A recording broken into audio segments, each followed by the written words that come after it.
la tecnología del DNA recombinante y ya vamos a introducirnos más en el tema de obtención de proteínas recombinantes. Recuerden que en la clase pasada yo les había dicho que las proteínas realmente son las que ejercen la función fisiológica de los organismos. Todas estas proteínas han sido caracterizadas, o bueno, la gran mayoría, porque todavía tenemos muchas cosas por resolver. Si bien, como siempre, les recuerdo que lo que ha sido la tecnología del DNA recombinante, el proyecto de genoma humano, el descubrimiento de todas estas técnicas genéticas que nos han permitido conocer más a fondo cómo se expresan ese material genético contenido en los núcleos de las células, es también importante que tengamos en cuenta de que son las proteínas las que ejercen la función fisiológica, que la instrucción de cada una de las proteínas está dada por su secuencia. Pero ustedes dirán, profesora, ¿dónde podemos encontrar esas secuencias de aminoácidos que forman las proteínas? Pues ahora contamos con muchas herramientas bioinformáticas que nos permiten tener acceso a la información.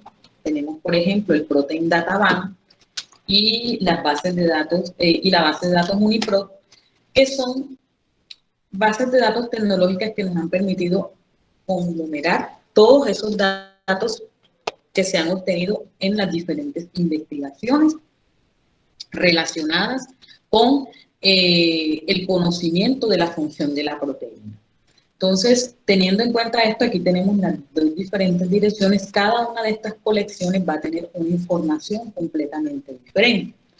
En el caso del Protein Data Bank, nosotros podemos aquí estudiar o conocer, obviamente, las proteínas que están reportadas en esta base de datos y tenemos capacidad de conocer su estructura tridimensional, cómo fue elucidada esta estructura tridimensional, se utilizaron cristalografía, espectroscopía, todas estas técnicas que han permitido entender cómo están organizados estos aminoácidos y de alguna otra manera predecir cómo se están de alguna otra manera acomodando en el espacio para ejercer su función.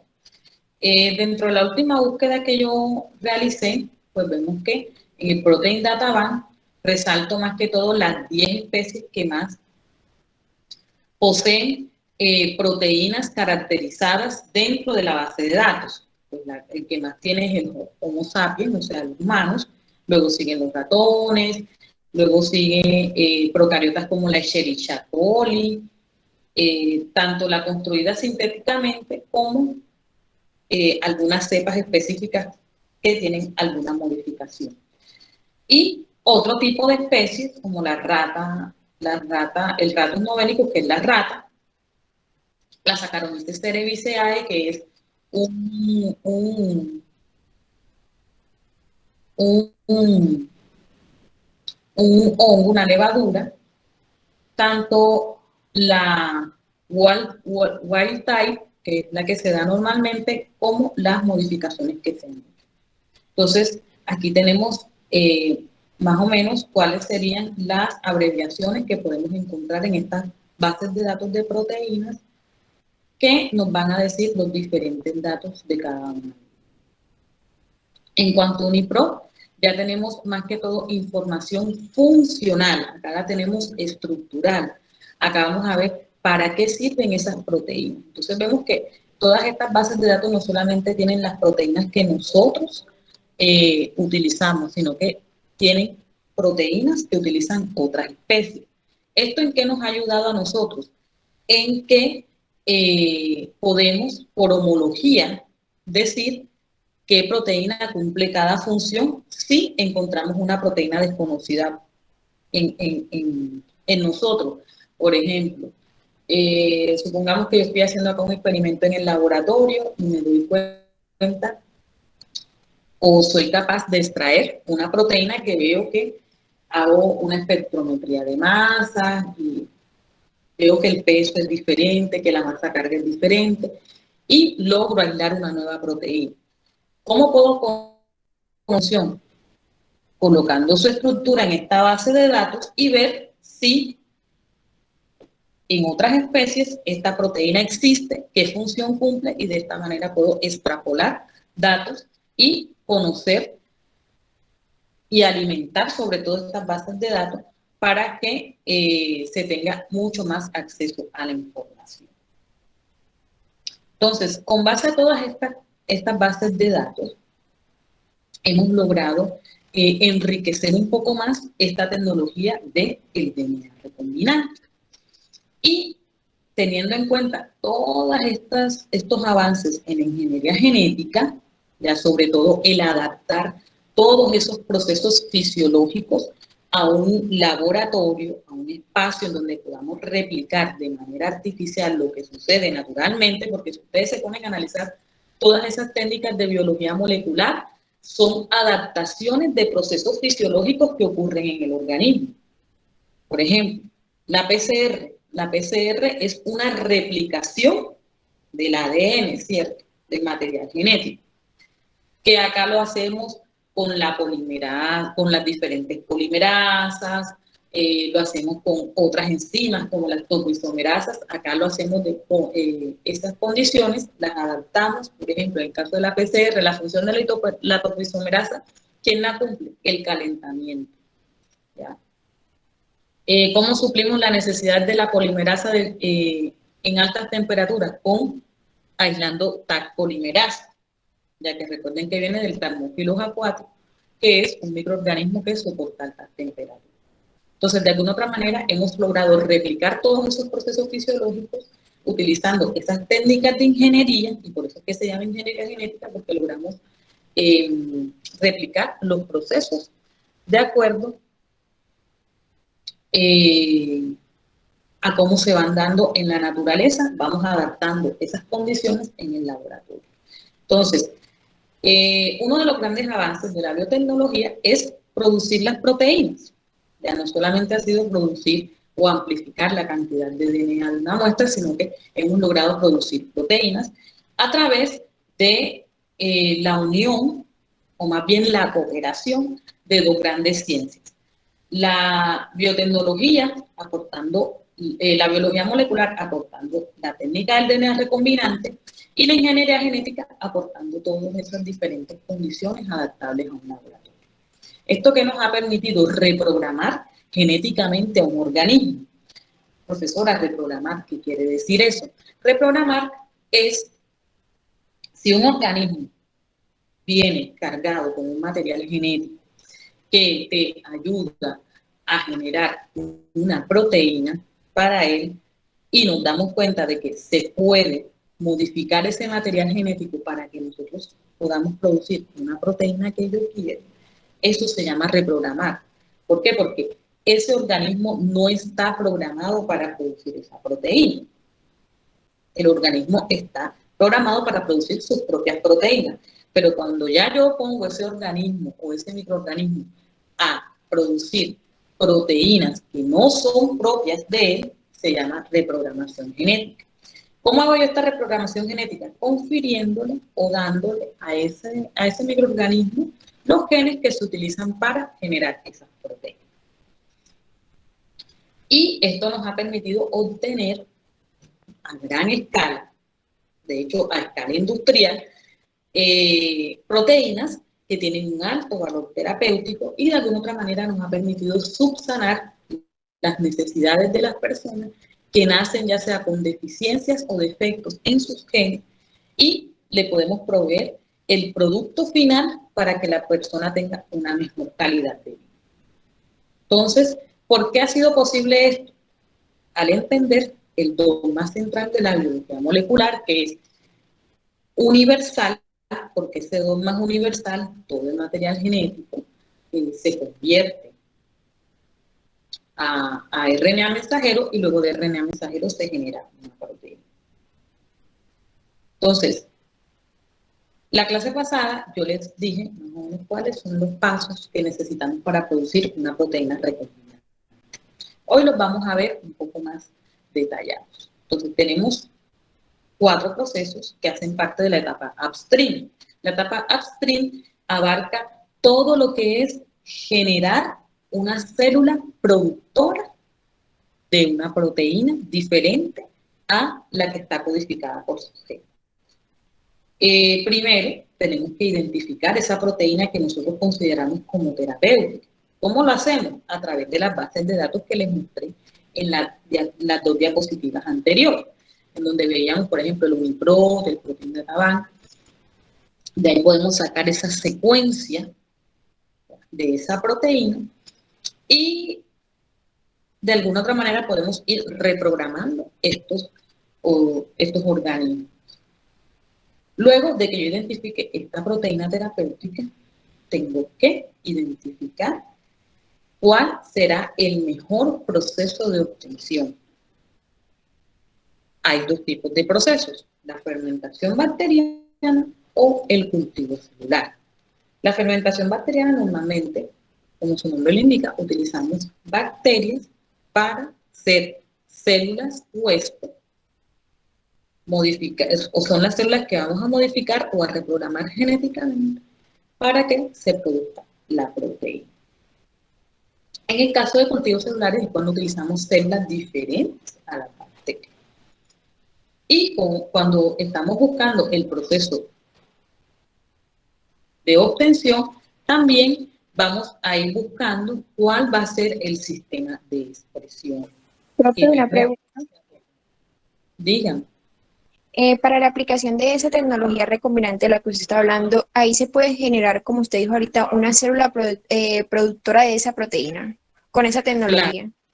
Claro. De hecho, generamos no solamente una sola célula, generamos bancos de células. Pues bueno, adelantándonos un poquito, los bancos de células nos ayudan a, de alguna otra manera, estandarizar el proceso de obtención de proteínas.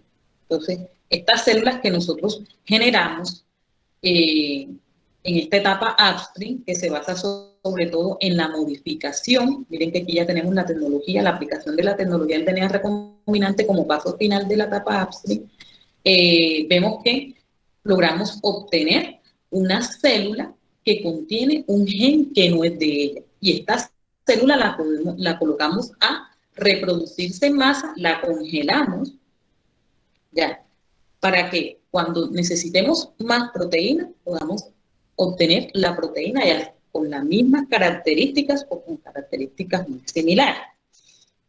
Ya, como no tenemos una ruta de síntesis, como normalmente lo hacemos con síntesis orgánica, aquí lo que hacemos es preservar el organismo productor. ¿Ya? Y de esta manera se finaliza la primera etapa del proceso, que es la etapa upstream, ¿ya? A través de la congelación de microorganismos o de organismos o de células que son capaces de producir esa proteína recombinante. Entonces, escogemos el sistema de expresión. ¿De qué va a depender el sistema de expresión? De muchos factores. La primera es las modificaciones posttransduccionales que puede tener estas células, si realmente nuestra proteína necesita esas modificaciones posttransduccionales para ejercer su función. Y con base a eso nosotros escogemos si necesitamos una bacteria, si necesitamos una planta, si necesitamos. Entonces más adelante les voy a ir mostrando qué características debe tener cada uno o qué características se deben cumplir en cada etapa de este proceso. Luego viene el segundo proceso que se llama fermentación, o la segunda etapa que se llama fermentación de cultivo. Como les dije aquí generamos este organismo. Este organismo lo ponemos a reproducir.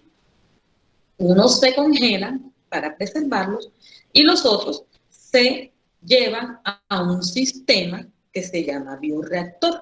Los bioreactores, y aquí es donde vemos más el trabajo colaborativo con los ingenieros químicos, porque ellos son los que normalmente diseñan esos tanques que lo que nos hacen es facilitar las condiciones en las cuales van a crecer esas células de acuerdo a los diferentes requerimientos de cada sistema de expresión.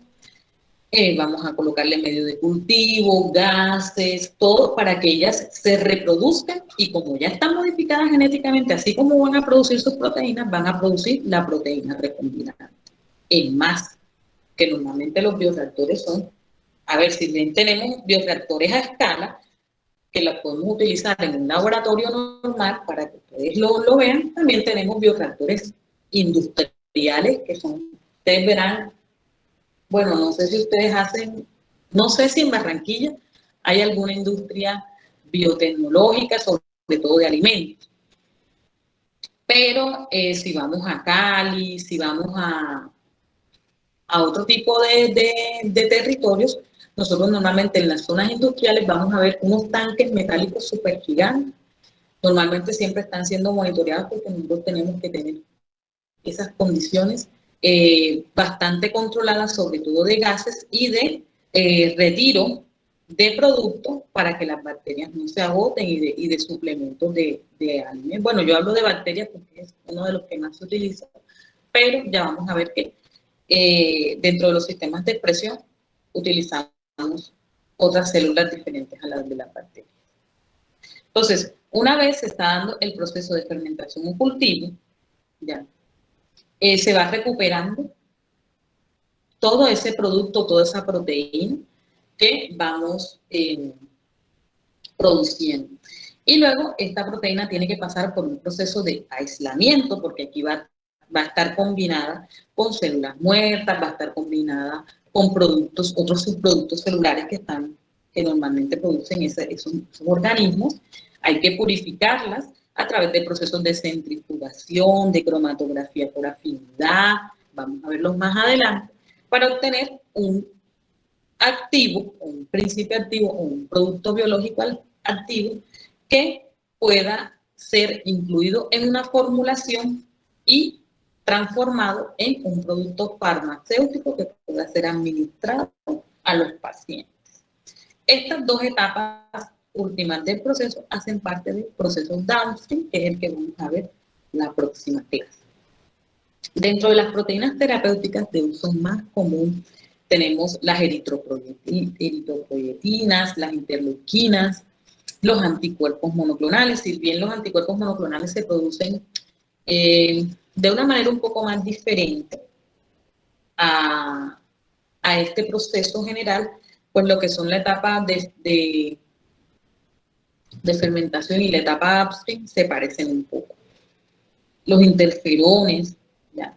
Que la gran mayoría, miren, que son utilizados para tratar enfermedades que son relacionadas con pérdida o de la función de un gen, pérdida de la producción de la proteína, etc. Entonces, normalmente son enfermedades que vienen dadas por la pérdida de las instrucciones del material genético.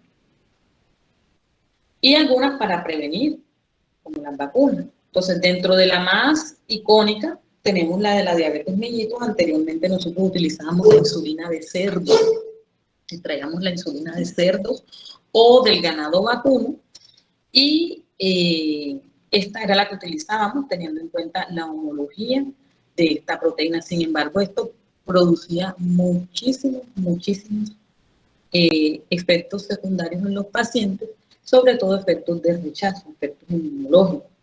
Entonces era prácticamente un desafío obtener este tipo de proteína que pues era fundamental para una enfermedad como la diabetes mellitus, que es bastante común. En el caso de la enfermedad de Gaucher, normalmente se extraía de la placenta la enzima, un análogo de la enzima de la beta-glucocerebrosidasa, que es la que está disminuida en esta enfermedad, y esta era la que se le administraba al paciente. Entonces, era un desafío. Entonces, ya con la estructura de las proteínas, ya podemos reprogramar un organismo, como bacterias, como células, para que se generen proteínas que podamos utilizar como fármacos y de esta manera tratar las enfermedades. Pero ¿cómo se ha dado esta ingeniería de proteínas? Pues bueno, a través de diferentes ciclos, como la generación de diversidad genética. ¿Ya? ¿En qué sentido? En que nosotros si bien podemos reprogramar a un organismo a que produzca una proteína, también somos capaces de inducir mutaciones aleatorias. Esto con el fin de generar, de alguna otra manera, una proteína más funcional y tener esta proteína tenga algunas características que mejoren la actividad de la misma proteína. O obtener proteínas con mejoras más específicas. Por ejemplo, recuerden que normalmente las proteínas no solamente en una secuencia de aminoácidos, normalmente su estructura primaria, ya se organizan en 4 estructuras. Entonces hemos logrado ya ir modificando diferentes organismos para que las proteínas no solamente vengan con esa estructura primaria, sino que además formen puentes disulfuros, sufran procesos de glucosilación, etcétera, que las ayuden a plegarse y obtener al menos la estructura terciaria. ¿Cómo se hace eso? A través de inducción de mutaciones en las células huéspedes, que son las que van a recibir ese vector de expresión. Y una vez se obtienen esos genes que le favorecen o de alguna otra manera le confieren diferentes propiedades a esas bacterias, son las que se van a colocar en esa bacteria y estas son las que se van a lograr producir en masa y se van a de alguna otra manera a seleccionar las que tienen ese plan, ¿ya? O las que tienen esa mutación.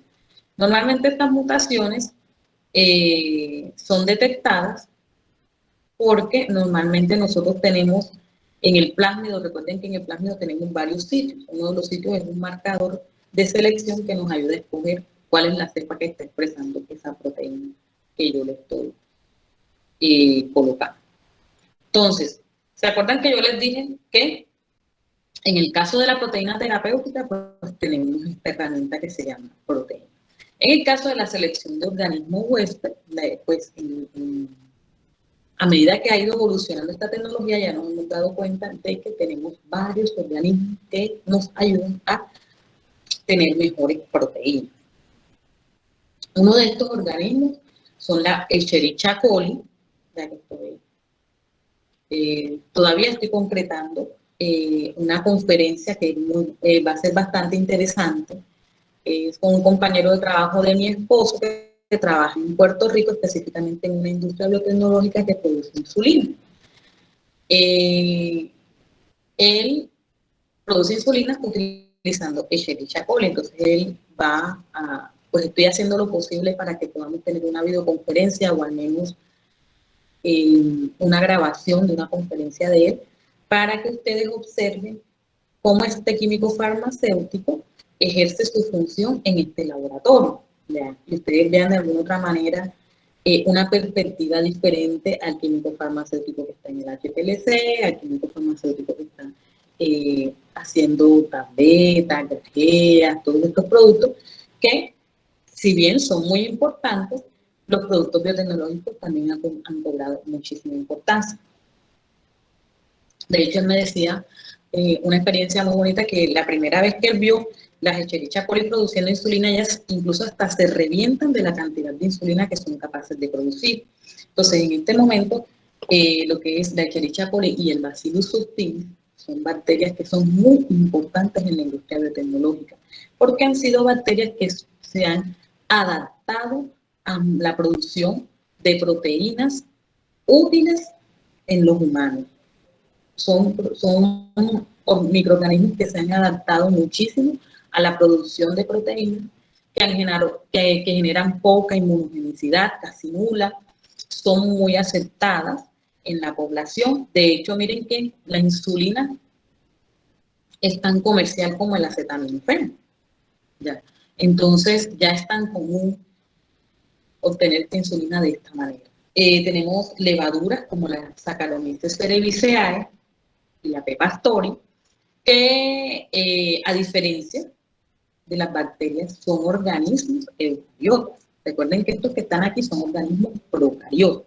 Estos organismos eucariotas ya nos van a facilitar un poco más la obtención de proteínas. ¿Por qué? Porque estas son capaces de producir modificaciones post-transduccionales, o sea, producir proteínas un poco más parecidas a las humanas. Recuerden que nosotros somos eucariotas. E incluso ya hemos logrado mantener cultivos más complejos, ¿ya? Y esto nos ha permitido tener genes que codifican para proteínas más grandes.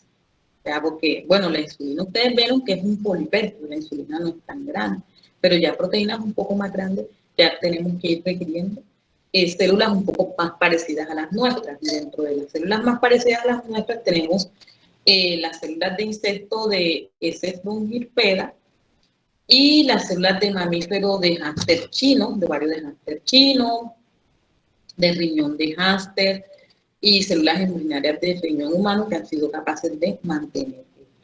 La ventaja de estas células es que nosotros vamos a obtener proteínas mucho más parecidas a las nuestras. Perdón. Pero la desventaja va a ser las condiciones de mantenimiento, lo que son estas células de insecto y las células de mamíferos son un poco más exigentes a la hora de colocarles los nutrientes. Entonces vemos aquí en estas fotografías las diferencias tanto en tamaño como morfológicamente de bacterias y de bacterias, de levaduras, porque estas son levaduras, estas son bacterias, y acá vemos las células de insectos y células ya de hámster chino y células embrionarias de riñón. Entonces vemos que las diferencias son bastante grandes a nivel morfológico. Entonces, dentro de la selección de organismos huéspedes no solamente es importante conocer esa célula que va a recibir ese plásmido, sino también el plásmido y las características que éste exige para poder hacer una transformación de esas células de manera adecuada. Entonces, en este paso hay que tener en cuenta muchos factores. Uno, este vector, recuerden que es un vector de expresión. El vector de expresión es el que va a transportar el gen que yo quiero que se exprese, ¿cierto? Ese vector de expresión va a tener ciertas características. Primero que va a tener la parte donde va a aportar la enzima de restricción, ya un sitio de reconocimiento de la enzima de restricción, va a tener una región promotora, porque recuerden que las regiones promotoras son importantes para que esos genes se conviertan en proteínas. Si no hay regiones promotoras, no se inicia la transcripción y no hay producción de proteínas. Van a tener un sitio donde se va a codificar el marcador de selección, que de pronto es una enzima, de pronto es un intolerante, un gen de resistencia a antibióticos, etc. Y el vector de expresión, recuerden que son 4 tipos: los plásmidos, los pómidos, los bacteriófagos y los cromosomas artificiales. Recuerden que cada uno de ellos tiene unas características. Sobre todo, las más importantes en este momento es el tamaño del material genético que ellos pueden soportar. Recuerden que los plásmidos normalmente van a soportar pequeños fragmentos, ¿ya? Mientras que los cromosomas artificiales ya van a tener grandes fragmentos. Pero además deben tener ciertas características, como por ejemplo tienen que ser estables, tienen que ser heredables. ¿Por qué? Porque nosotros vamos a producir un organismo que tenga en su interior ese vector y que lo exprese de una manera adecuada. Entonces, tiene que ser heredable, ¿ya? Y que tiene que tener un número constante, siempre alto, para que podamos obtener un mayor producto proteico. Tiene que tener capacidad de replicación en varios tipos de hospedadores, porque de pronto La Escherichia coli no me sirve la de ovario de Raster-Chino, pero el plásmido tiene que ser capaz de ingresar en este tipo de células. Tiene que tener regiones de control de replicación. Ya, recuerden que esto no se puede replicar de manera exacerbada. Y regiones de fenotipo seleccionable. Recuerden que yo les dije resistencia a antibiótico, actividad enzimática que te permite metabolizar algo en el medio y de esta manera yo decir, este vector está dentro de esta célula o este vector no está dentro de esta célula. Dentro de los métodos de transferencia, ya tenemos el organismo hospedador, tenemos el plásmido que el vector que vamos a introducir en esta célula hospedadora. ¿Cómo lo vamos a introducir? Entonces, aquí es donde viene la selección de los métodos de transferencia. Como pueden ver, hay muchísimos métodos de transferencia de estos vectores hacia células hospedadoras. Entonces, tenemos uno de los más comunes, es la transformación con cloruro de calcio acompañado de choques térmicos, ya, que este es el que más se utiliza. Entonces, normalmente las células se ponen a crecer en una solución, en agar, luego se pasan a una solución de cloruro de calcio, en donde ellas van a experimentar una cantidad de cambios térmicos de calor a frío y de frío y calor para que estos se abran en las células unos poros membranales y estos plásmidos o estos vectores puedan introducirse a través de esos poros membranales dentro de la célula. ¿Quiénes van a abrir los poros transmembranares? En la solución de cloruro de calcio y los cambios de temperatura. Entonces, normalmente hay que tener en cuenta algunas condiciones que pueden alterar estas bacterias, ¿ya? Y no recibir ese plasma por este proceso de transformación con cloruro calcio. ¿Cuáles son estas condiciones? Los genes con la limitación de los nutrientes, presencia de mitomicina D, mitomicina C, alta densidad, temperatura y pH. Otro método es la electroporación. La electroporación, lo que hacemos es, en vez de choques térmicos y solución de cloruro de calcio, lo que hacemos es generar diferentes choques eléctricos en las células que recuerden su farmacología 1. Nosotros tenemos normalmente en las células un potencial de acción. Entonces, al cambiarse este potencial de acción, va a hacer que la célula sea permeable o no a diferentes sustancias que se encuentren en ella. Entonces, lo que se hace es esto, inducir en la célula varios choques térmicos para que ella sea permeable o no, y esa permeabilidad hace de que entre los espacios que se abren para introducirse la sustancia se introduzca por ahí el vector de transformación. Y están los métodos relacionados con los liposomas, ya que lo que se hace es algo parecido a lo que hace la vacuna del COVID, específicamente la de Pfizer. Recuerden que la vacuna de Pfizer es el RNA del virus, el RNA que codifica específicamente para la proteína, en este caso la proteína spike del virus, y está envuelto en un liposoma. Este liposoma que hace es capaz de atravesar la membrana lipídica. Recuerden que la membrana lipídica es bastante liposoluble. Entonces, este liposoma atraviesa la membrana lipídica y una vez dentro se libera este material genético dentro de la célula. Y ya dentro de la célula, él puede realizar las diferentes funciones, ya sea transcribirse, ya sea replicarse, etc. Otro método, estos son los métodos un poco más tradicionales, es el método de la transfección viral. Esta transfección viral normalmente la tienen las vacunas como la vacuna de Janssen, ¿ya? Que normalmente en vez de utilizar un liposoma, se utiliza un virus que no sea patógeno para la célula huésped o que tenga disminución en los factores de virulencia.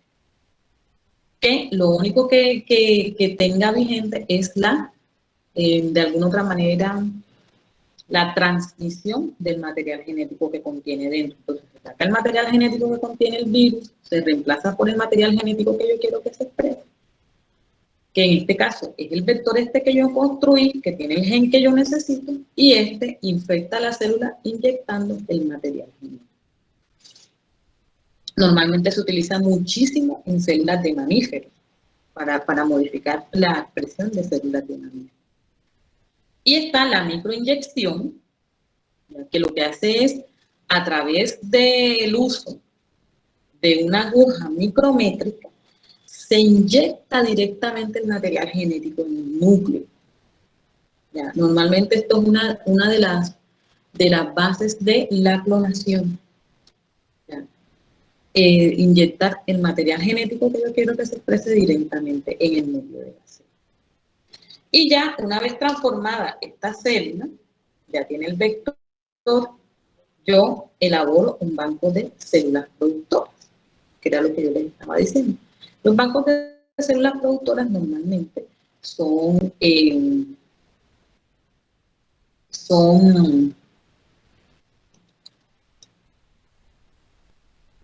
unos sitios que contienen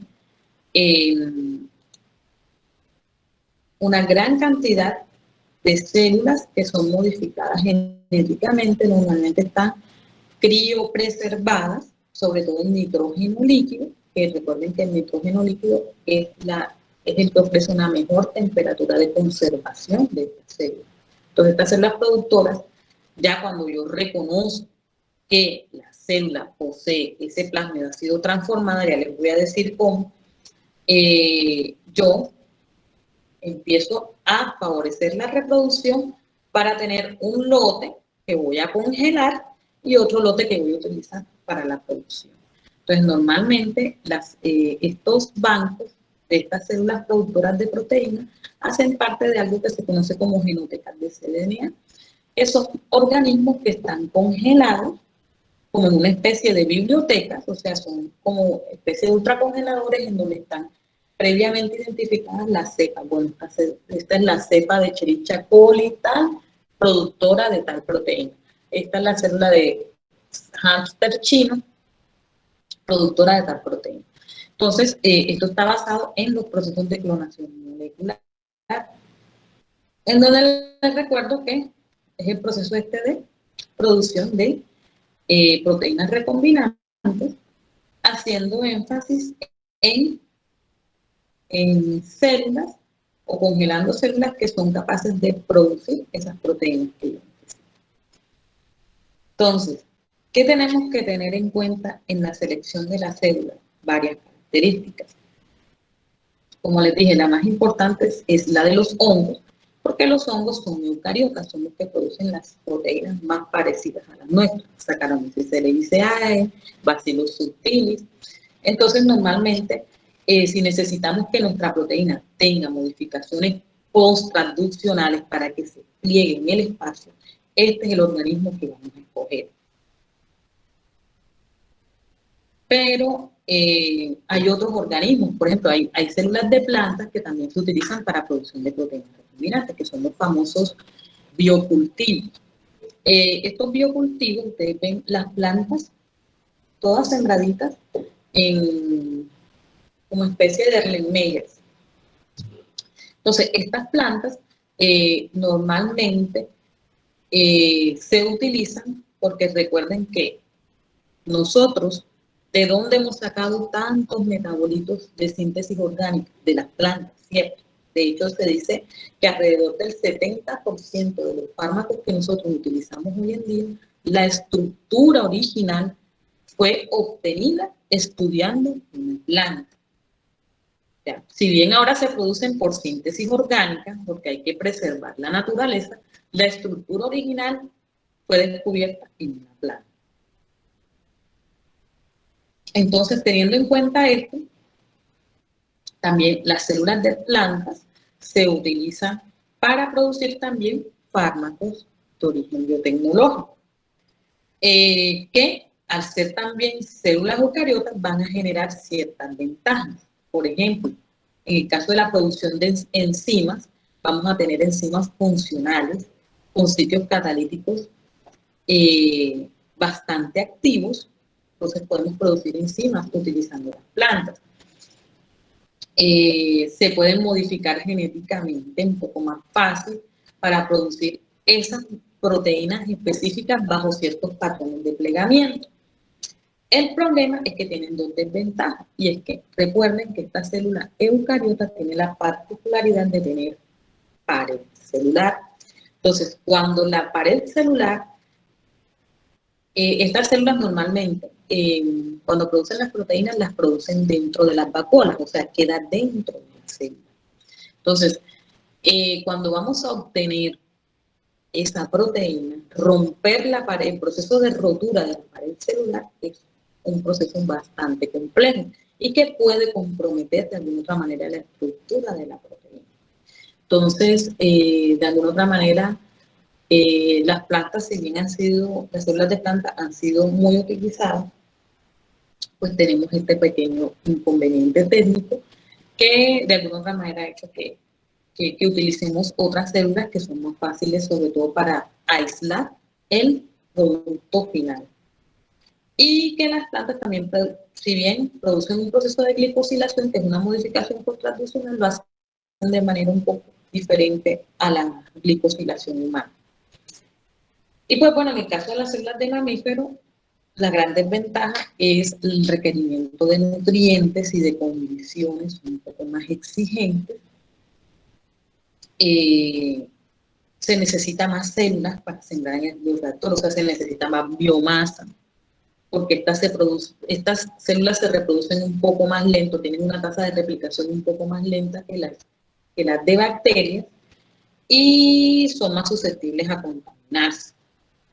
Y en el caso de, ya hemos logrado de alguna otra manera utilizar no solamente células, sino ya organismos más complejos como animales para producir proteínas recombinantes.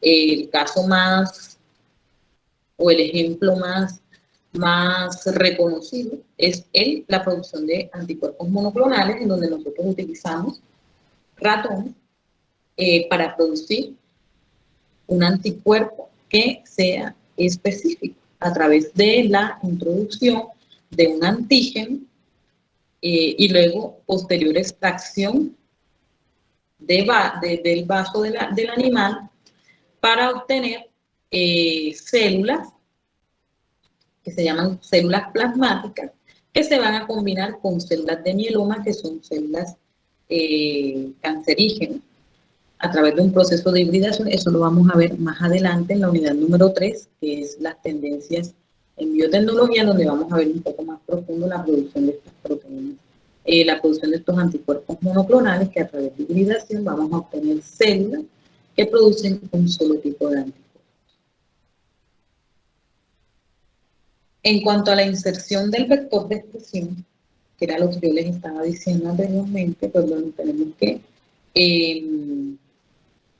es importante que tengan estas características y que además es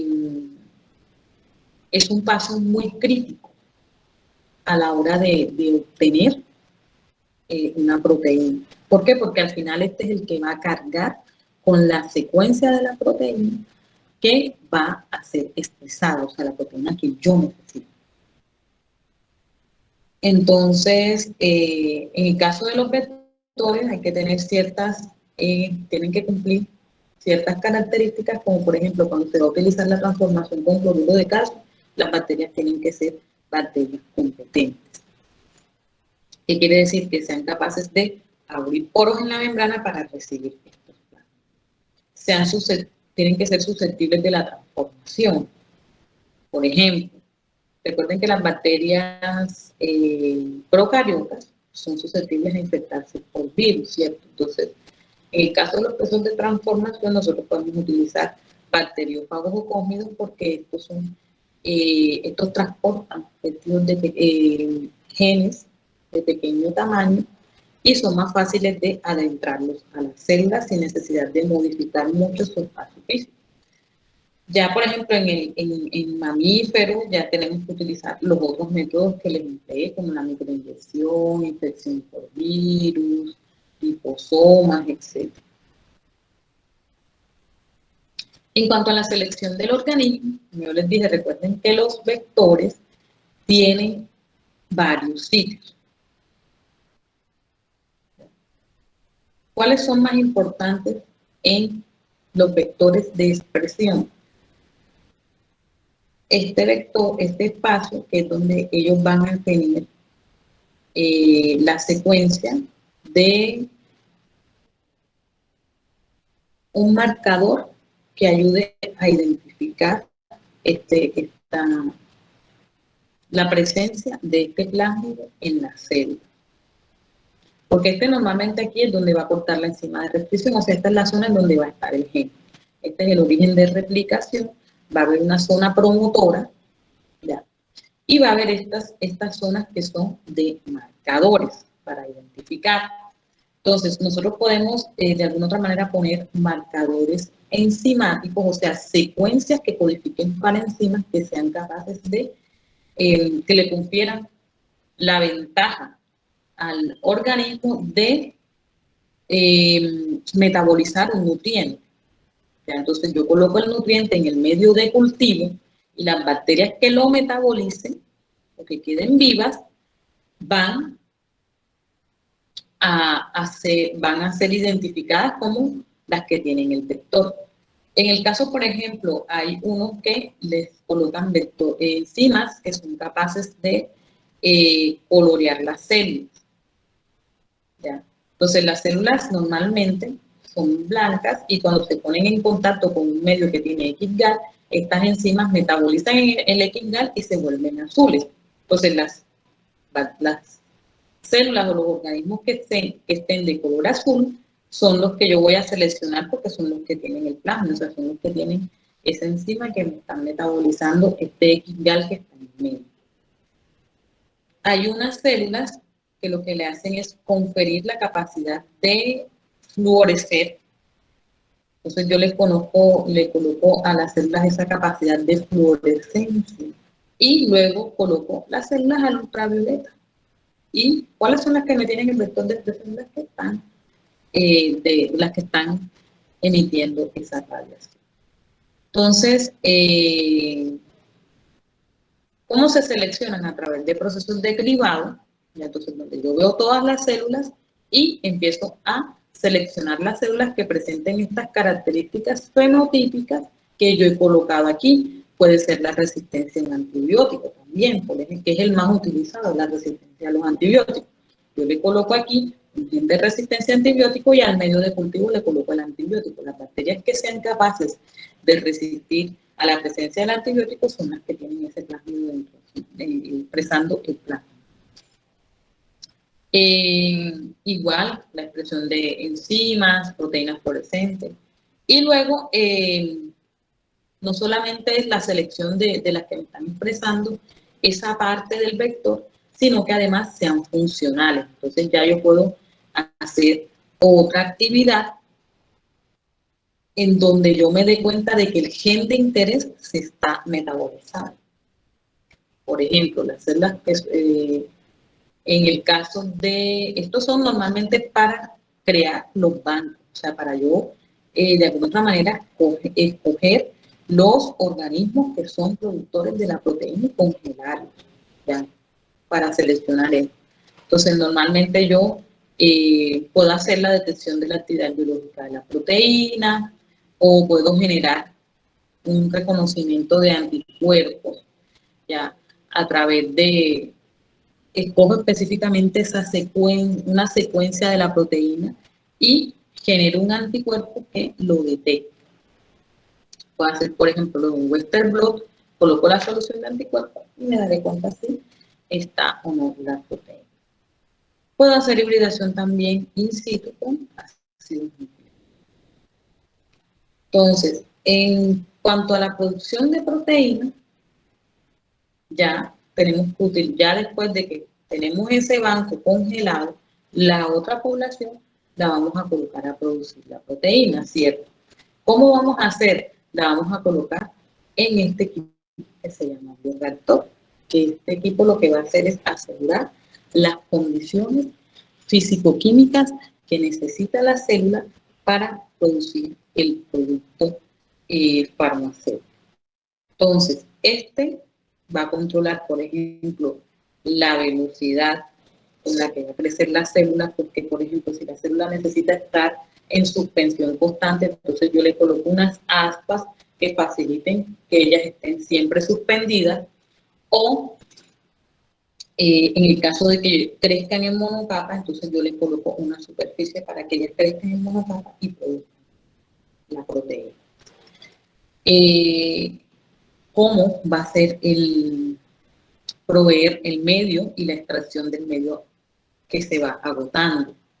Recuerden que a medida de que ellas se van alimentando, van de alguna otra manera sacando los nutrientes del medio de cultivo y ellos tienen que ser reconstituidos.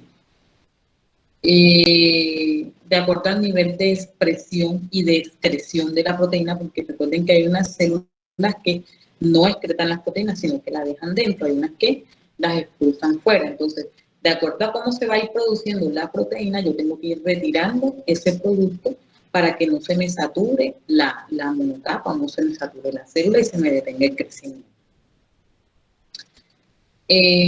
La capacidad de obtener un producto no inmunogénico, ya, que lo ideal es que las células lo excreten, pero si la célula no es capaz de excretarlo, entonces ella, ¿qué va a hacer? Lo va a retener tanto que se va a reventar.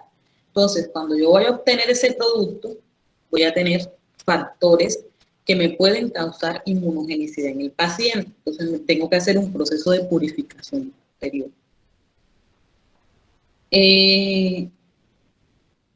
Obtener los vectores de presión adecuados para el operador elegido. Recuerden lo que yo les estaba diciendo, esto es un paso bastante importante, porque no todos los operadores son capaces de producir, por ejemplo, proteínas grandes. O sea, esto es bien importante porque si yo no escojo bien el hospedador, voy a tener un montón de proteínas que pueden incluso dañarse al contacto con condiciones del medio de cultivo. Entonces yo tengo que escoger que el hospedador que me lo mantenga en algún liposoma, me lo mantenga en alguna vacuola. Entonces, en la producción de proteínas recombinantes, el organismo más utilizado es la Escherichia coli. Este normalmente genera proteínas de fusión, ¿ya? Entonces, ¿qué son proteínas de fusión? O sea, proteínas que de alguna otra manera protegen, están unidas unas con otras. En el caso de la insulina, recuerden que ya son dos péptidos, ya ahí necesitan algunas uniones, ya como fuentes disulfuro. Entonces, se obtienen las dos péptidos por separado y luego por otro proceso se unen y de esta manera se adquiere la función. Hay proteínas que se sintetizan como cuerpos de inclusión en el citoplasma. Esto puede saturar el proceso de obtención.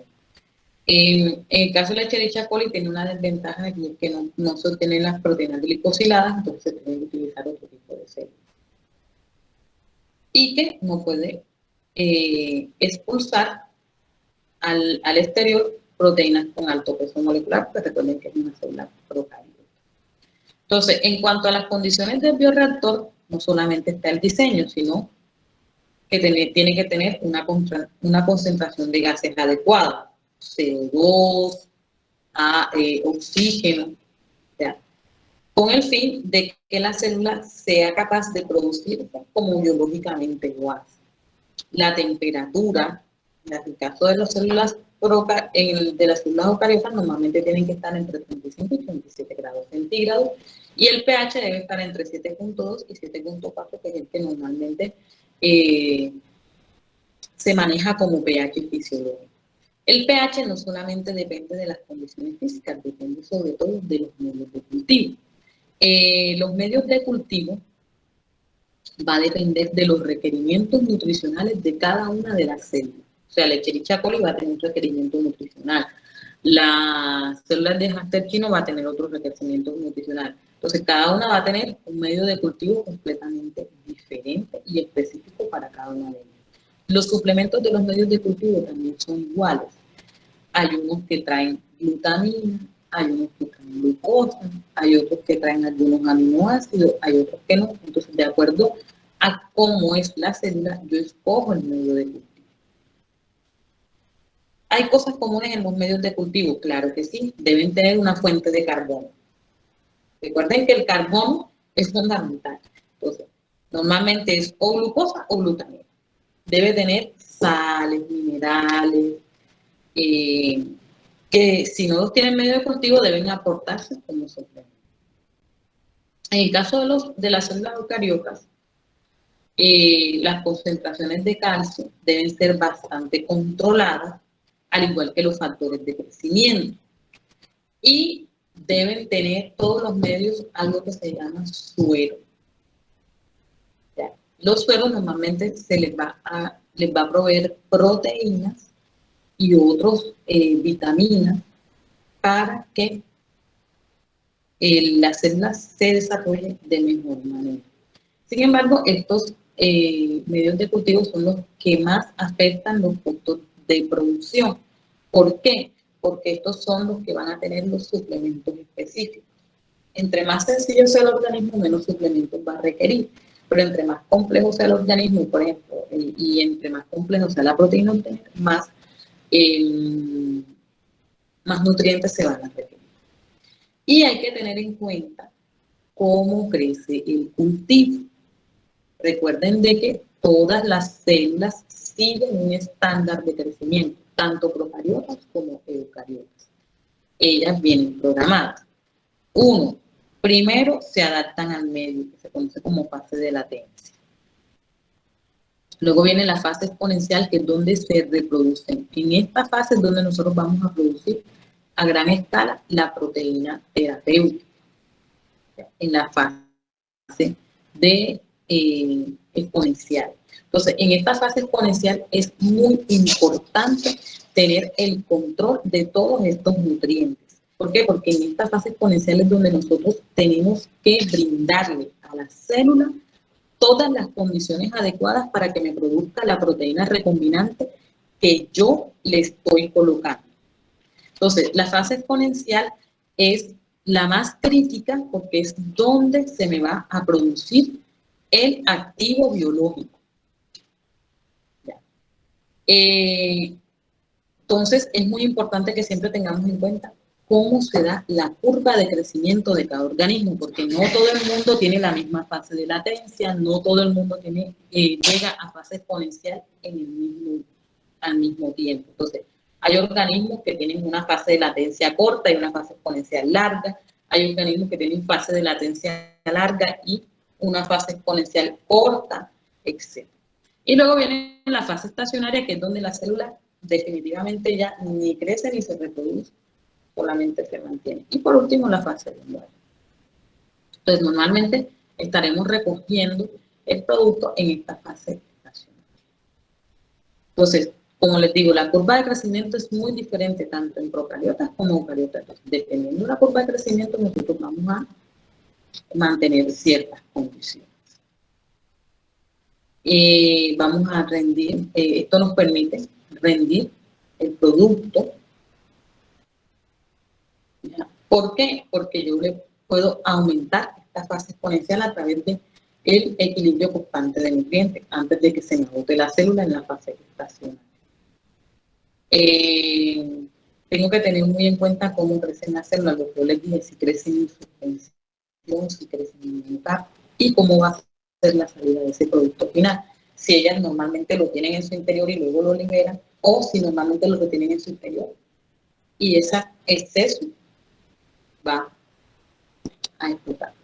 Entonces, una vez ya yo seleccioné mi vector, transformé, hice mi banco de células productoras, seleccioné los medios de cultivo, seleccioné los gases, ahora voy a colocar todos en el bioreactor. Ese proceso de colocar tanto células competentes, productoras de proteínas, como sus medios de cultivo, equilibrio de gases, etcétera, se conoce, se hace en un bioreactor, que normalmente se maneja a escala industrial. Este normalmente utiliza como productor una biomasa. En este caso es el organismo que está modificado genéticamente para producir proteína. Los bioreactores se definen como recipientes que están diseñados para mantener unas condiciones apropiadas para el crecimiento y reproducción, sobre todo la reproducción del organismo. Los hay de varios tipos porque recuerden que todos los organismos no crecen de manera igual. Los hay de tanque agitado, los hay de air fluid, los hay de lecho fijo y los hay de lecho fluidizado. Entonces, cada uno va a tener unas condiciones físicas que van a ser más o menos controladas. Normalmente el esquema de un bioreactor tiene un agitador, ¿ya? Tiene un sistema de control de presión y temperatura. Obviamente va a tener una válvula, cuando se sobrepresiona, hay que tener una válvula de liberación de ese control. Y va a tener unos alimentadores de medio de cultivo, de agua, etcétera, que también va a estar provisto de alguna manera por un sistema que provee los diferentes gases, ¿ya? Para que de alguna otra manera se mantengan todas esas condiciones fisiológicas dentro y la bacteria se reproduzca de manera adecuada. Va a tener algunas chaquetas que faciliten el control de la temperatura cuando se requiere y va a tener una válvula de salida que si la célula está expulsando hacia el medio los nutrientes, podemos ir recuperando ya el producto, podemos ir recuperando en esta bomba de salida. Entonces, aquí vemos las diferentes características que vamos a evaluarlas en la clase que viene. En la clase que viene vamos a tener un taller utilizando una herramienta que se llama Kahoot. Este Kahoot va a estar relacionado con esta información que está aquí. Ya la voy a colgar en la plataforma Silvi y en el Classroom para que ustedes durante el fin de semana se observen todos estos videos relacionados con los bioreactores. Esto con el fin de tomar la nota para el segundo corte. Ya la nota del primer corte la coloqué en el Classroom. Recuerden que cada corte tiene una nota parcial que vale 25%, una nota de actividades de trabajo independiente que vale 5%, y una nota del 10% que va a ser de un conversatorio. Les voy a dar el tema el jueves que viene para tratar de hacerlo después de Semana Santa. Es un conversatorio de opinión. Ustedes se van a reunir en grupo y van a hacer, van a generar, de alguna otra manera, una opinión relacionada con el tema que vamos a discutir en clase. Entonces, una vez ya se han cumplido todas las etapas upstream de fermentación, viene la etapa downstream, que es la que vamos a ver la próxima clase. ¿Cómo se sienten? ¿Hay preguntas, dudas?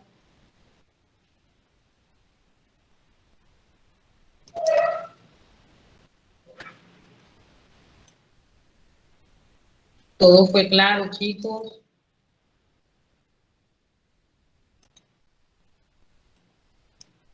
Sí, profe. Bueno,